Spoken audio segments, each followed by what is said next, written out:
पिछली वीडियो में 0 और 30 अंश के त्रिकोणमितीय मानों को ज्ञात करना समझा दिया गया था और आज की इस वीडियो में हम 45 और 60 अंश के त्रिकोणमितीय मानों को ज्ञात करना समझेंगे। सबसे पहले हम 45 अंश के त्रिकोणमितीय मानों को ज्ञात करना समझते हैं। इसके लिए हमें किसी एक ऐसे त्रिभुज की आवश्यकता होगी जिसमें कोई एक कोण 45 अंश का जरूर हो। तो सबसे पहले हम एक त्रिभुज बना लेते हैं।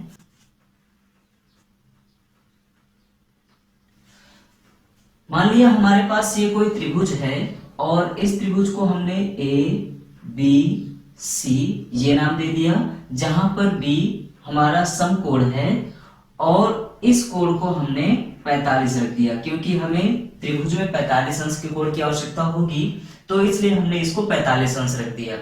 अब देखिए त्रिभुज के तीनों अंतः कोणों का योग कितना होता है, 180 होता है। तो कोण ए प्लस कोण बी प्लस कोण सी ये कितना होगा, 180। इसमें कोण बी ये कितना है हमारा 90, क्योंकि कोण बी हमने समकोण बना रखा है।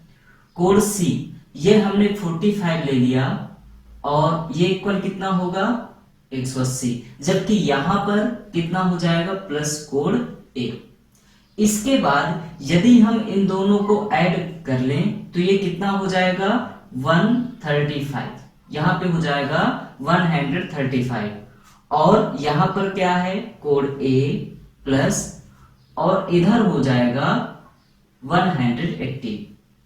यदि हम कोण ए का मान निकालना चाहें तो कोण ए के मान के लिए हमें इसको पक्षांतर करना पड़ेगा। तो हमने कोण ए इसको एक साइड पे लिखा और इस मान को हमने पक्षांतर कर लिया, तो यहां पे हो जाएगा 180 माइनस यहां पे हो जाएगा 135। और अब यदि हम इस मान में इसको माइनस कर दें तो यहां पर आ जाएगा 45। मींस हमको कोण ए इसकी वैल्यू भी कितनी मिल जाएगी 45। या फिर आप इसको ऐसे समझ सकते हैं कि 45 एंड 45 ये हो जाएगा 90 और 90 में जब 90 ऐड करेंगे तो ये हो जाएगा 180 और त्रिभुज के अंतः कोणों का योग कितना होना चाहिए 180।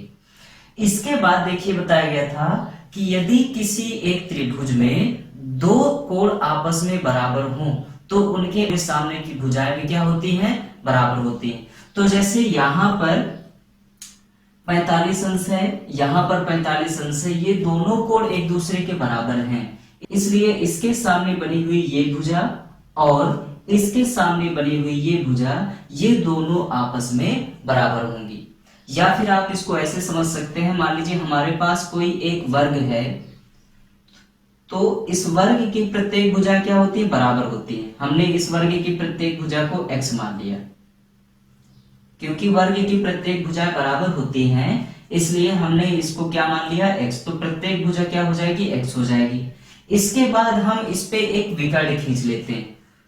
मान लीजिए हमने एक ये विकर्ण खींच दिया, तो जो विकर्ण होता है यह वर्ग के शीर्ष से 45 अंश का कोण बनाता है। मतलब यहां पर 45 अंश का कोण बनेगा, यहां पर भी 45 अंश का कोण बनेगा और यहां पर 90 अंश का कोण रहेगा, क्योंकि वर्ग में प्रत्येक शीर्ष पर 90 अंश का कोण बनता है। तो इस प्रकार से देखिए ये दोनों भुजा क्या मिल रही है, हमको बराबर मिल रही है और यहां पर यह भुजा हमें ज्ञात करना है। तो इस प्रकार से हमें इस त्रिभुज में ए बी और बी सी ये दोनों भुजाएं क्या मिलेंगी, आपस में बराबर मिलेंगी। हम इन दोनों को या तो एक मान रख दें, दोनों बराबर होंगे तो हम इन दोनों को एक भी लिख सकते हैं, या फिर आप इसको x मान लीजिए। इसके बाद हमें इस भुजा को ज्ञात करना है। तो इस भुजा को ज्ञात करने के लिए हम इस पे पाइथागोरस प्रमेय अप्लाई करेंगे। तो देखिए पाइथागोरस प्रमेय क्या होती है, पाइथागोरस प्रमेय होती है हमारी कर्ण स्क्वायर इज इक्वल आधार का स्क्वायर प्लस लंब का स्क्वायर। अब यहां पे देखिए आधार मीन्स यहां पर आसन्न भुजा से है, तो आधार देखिए यहां पर कितना है BC, तो ये हो जाएगा BC स्क्वायर और प्लस लंब देखिए ये वाली भुजा होगी तो ये कितना है AB स्क्वायर। यदि हम इन दोनों का मान लिख दें तो यहाँ पर हो जाएगा x square and plus x square, और कर्ड ये वैल्यू हमको ज्ञात करनी थी इस भुजा की, तो यहाँ पे हो जाएगा AC स्क्वायर और यहाँ पे कितना हो जाएगा AC स्क्वायर। इसके बाद यदि हम आगे इसको सॉल्व करें तो देखिए एक्स स्क्वायर और एक्स स्क्वायर ये दोनों सजातीय हैं, इसलिए इनको ऐड कर दिया जाएगा। तो यहाँ पर देखिए हमें AC स्क्वायर की वैल्यू मिल जाएगी 2x स्क्वायर। अब यहां पर हमको प्राप्त हुआ AC स्क्वायर, हमको चाहिए क्या AC, तो इसलिए हम इन दोनों पक्षों का वर्गमूल ले लेंगे और वर्गमूल लेने पर यहां पर हमें मिलेगा AC इज इक्वल, यहां पे हो जाएगा अंडर रूट 2x स्क्वायर। अब इस अंडर रूट के कारण इसका स्क्वायर हट जाएगा तो यहां पर हो जाएगा x, जबकि ये √2 हमें इसी प्रकार प्राप्त हो जाएगा। तो इस प्रकार से हमें AC इसकी वैल्यू कितनी प्राप्त हो जाएगी x√2। ठीक, तो अभी आप लोग इसको यहां तक सॉल्व कर लें, इसके बाद हम आगे समझते हैं।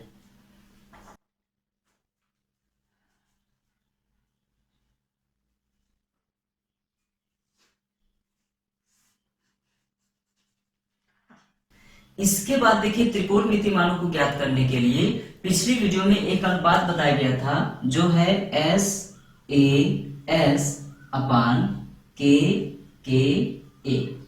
यहां पर S अपान K ये जो पहला अनुपात है ये यूज होता है साइन थीटा के लिए, A अपान K ये यूज होता है कॉस थीटा के लिए, और S अपान A ये यूज होता है टेन थीटा के लिए।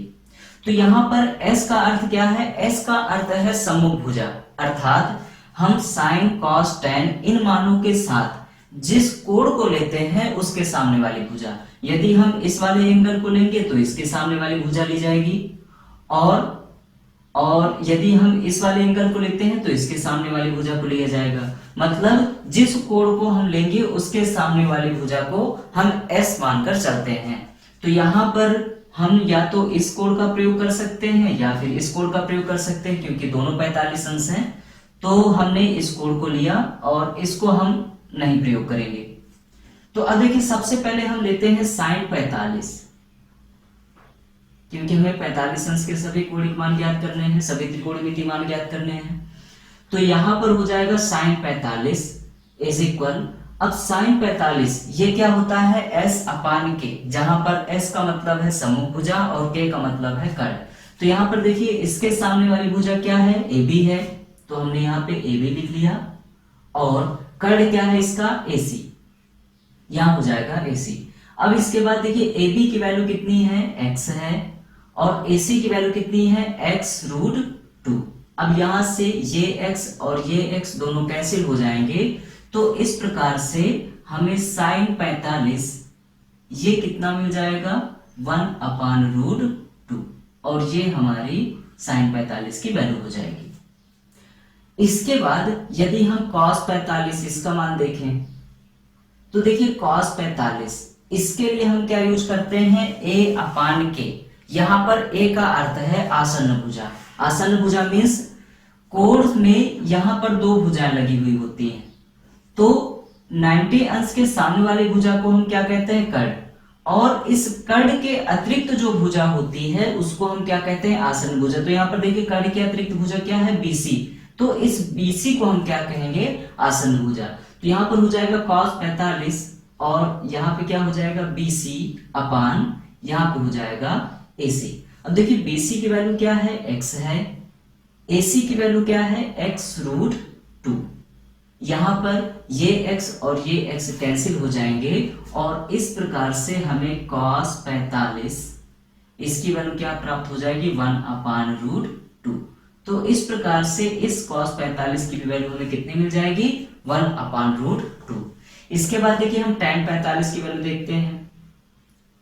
तो tan 45, अब देखिए tan के लिए हम यूज करते हैं सम्मुख भुजा अपान आसन्न भुजा, इसके लिए हम यूज करते हैं S अपान A, और यहां पर S का अर्थ क्या है सम्मुख भुजा, A का मतलब क्या है आसन्न भुजा। तो यहां पर देखिए सम्मुख भुजा क्या हो जाएगी 45 अंश के सामने वाली भुजा है AB, तो यहां पे हो जाएगा AB, और इसकी आसन्न भुजा क्या है BC।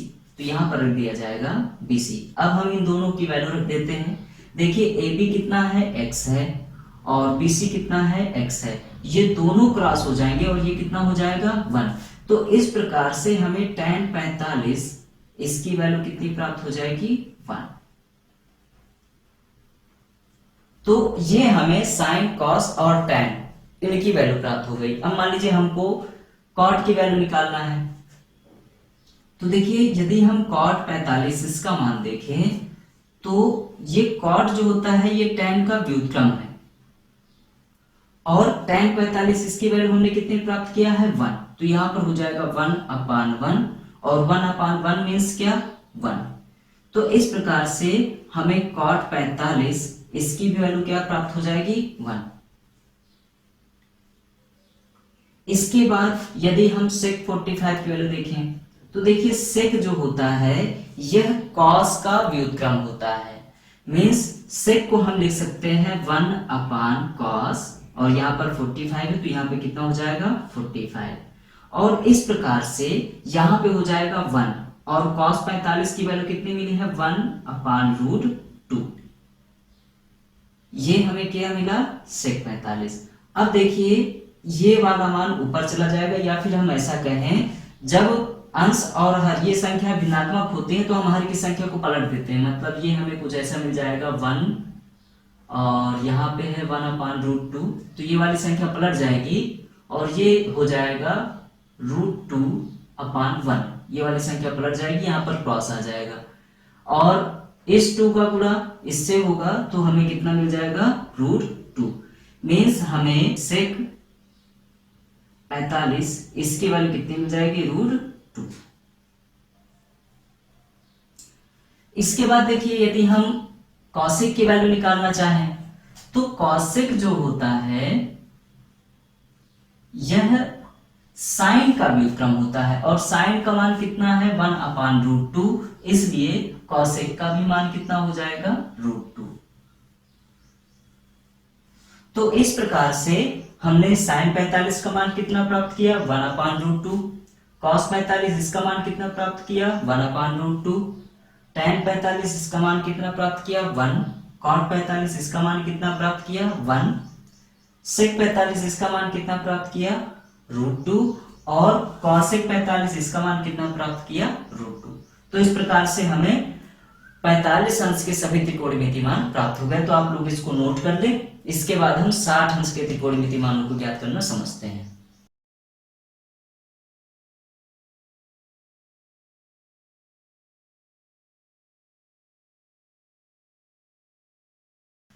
इसके बाद 60 अंश के त्रिकोणमितीय मानों को ज्ञात करने के लिए हमें किसी ऐसे त्रिभुज की आवश्यकता होगी जिसमें कम से कम एक कोण 60 अंश का जरूर हो।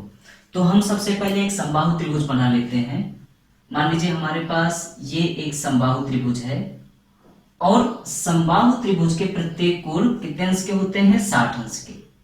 तो यहां पर हमने इसके प्रत्येक कोण 60 अंश लिख दिया, और इस त्रिभुज को हमने नाम दे दिया A, B, और यहां पर कितना, C। अब देखिए क्योंकि ये समबाहु त्रिभुज है इसलिए इसकी प्रत्येक भुजाएं क्या होंगी, बराबर होंगी। तो यहां पर ये हो जाएगा x, यहां पर हो जाएगा x, और यहां पर x। हमने इसकी तीनों भुजाओं को x मान लिया। इसके बाद क्योंकि हमें यदि त्रिकोणमितीय मानों को किसी त्रिभुज में अप्लाई करना है तो उसका समकोण होना आवश्यक है, और ये त्रिभुज हमारा समकोण है नहीं। तो समकोण बनाने के लिए हम इसके किसी एक कोण का समद्विभाजक कर देंगे। यहां पर देखिए 60 अंश है, यदि हमने इसका समद्विभाजक कर दिया तो ये वाला कोण दो भागों में डिवाइड हो जाएगा। यहां पर भी हो जाएगा 30, और यहां पर भी कितना हो जाएगा, 30। इस प्रकार से ये 30 अंश का कोण हुआ, यहां पर कितना है, 60 अंश। यदि हम इन दोनों को ऐड कर दें तो 60 और 30 ये कितना हो जाएगा, 90। त्रिभुज के तीनों अंतः कोणों का योग कितना होना चाहिए, 180। इसलिए ये वाला एंगल कितना हो जाएगा, 90। या आप इसको ऐसे भी समझ सकते हैं, यदि हम इसको D नाम दे दें तो देखिए क्या होगा, कोण A प्लस कोण B प्लस कोण D ये कितना होना चाहिए, 180, क्योंकि त्रिभुज के तीनों अंतः कोणों का योग 180 होता है। यहाँ पर कोण ए ये 30 अंश होगा, ये वाला, और कोण बी ये 60 अंश है, कोण डी ये हमको ज्ञात करना है। अब देखिए 60 30 ये कितना हो जाएगा 90, तो यहाँ पे हो जाएगा 90 प्लस कोण डी इज इक्वल 180।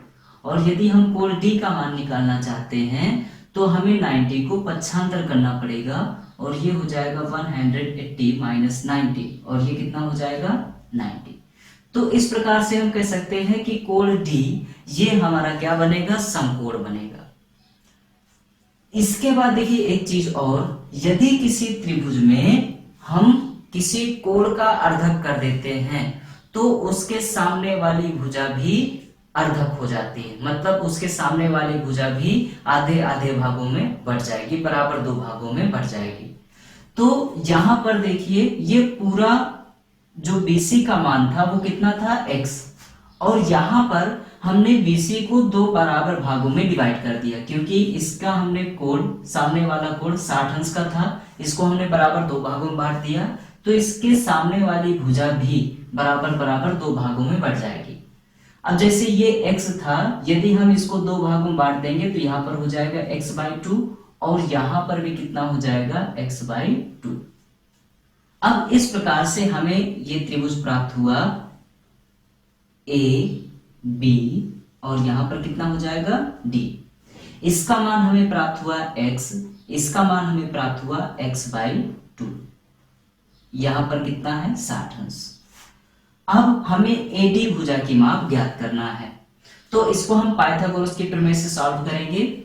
देखिए पाइथागोरस प्रमेय होती है हमारी कर्ण का स्क्वायर इज इक्वल आधार का स्क्वायर प्लस लंब का स्क्वायर।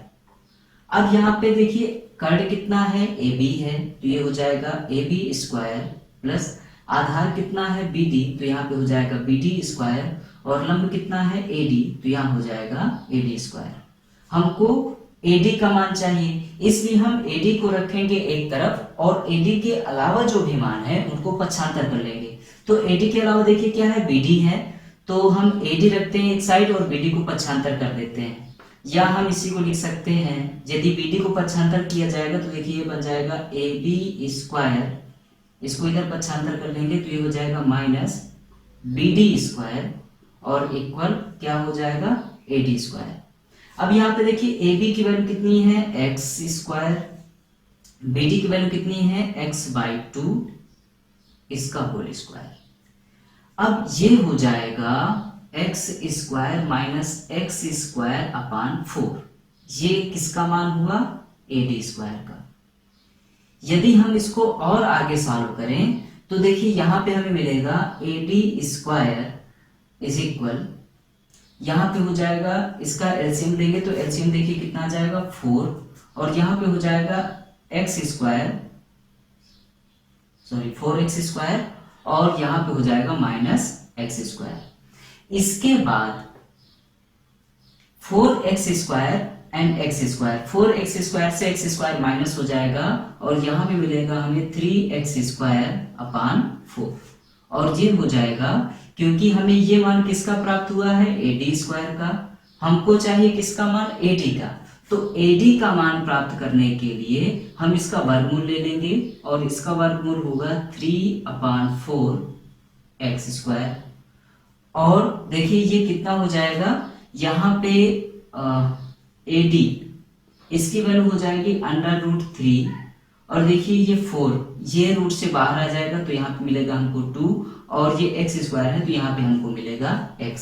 तो इस प्रकार से हमें AD की वैल्यू प्राप्त हो जाएगी √3/2x। ठीक, तो इस प्रकार से हमें AB की वैल्यू कितनी प्राप्त हो गई x, BD की वैल्यू कितनी प्राप्त हो गई x/2, और AD की वैल्यू प्राप्त हो गई √3/2x। तो आप लोग इसको यहां तक नोट कर लें, इसके बाद हम आगे सॉल्व करते हैं।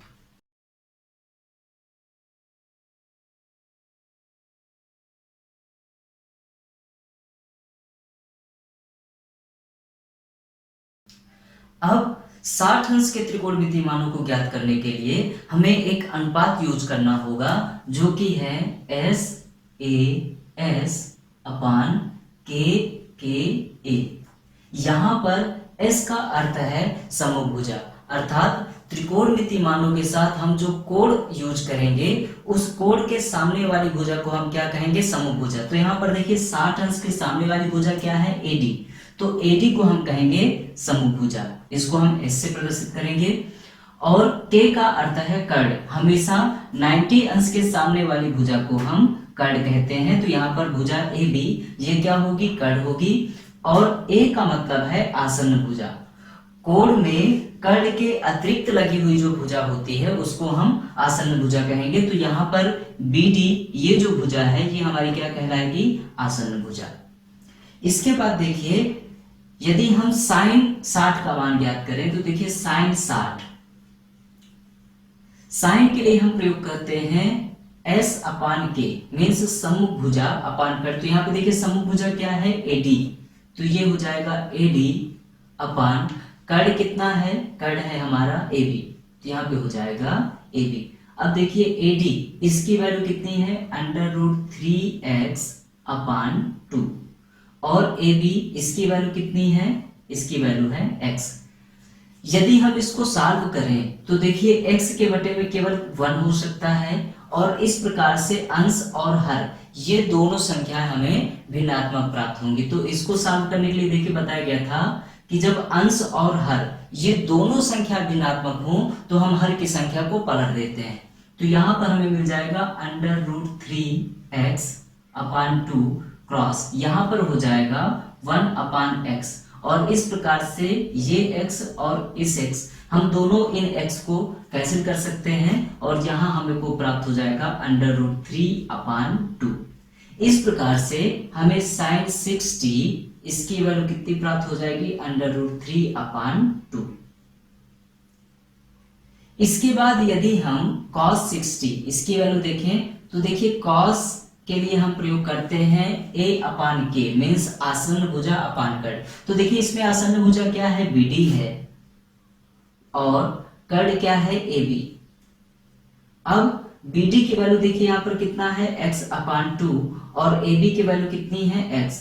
यदि हम AB x के बटे में देखें तो क्या होगा, 1, और यदि इसको सॉल्व करेंगे तो ये हमें मिलेगा x/2, और क्रॉस यहाँ पे हो जाएगा 1 अपान x, क्योंकि जब अंश और हर ये दोनों संख्याएं भिन्नात्मक हो तो हर की संख्या को पलट देते हैं, और ये x दोनों कैंसिल हो जाएंगे, और हमें यहाँ पर कितना प्राप्त होगा, 1 अपान 2।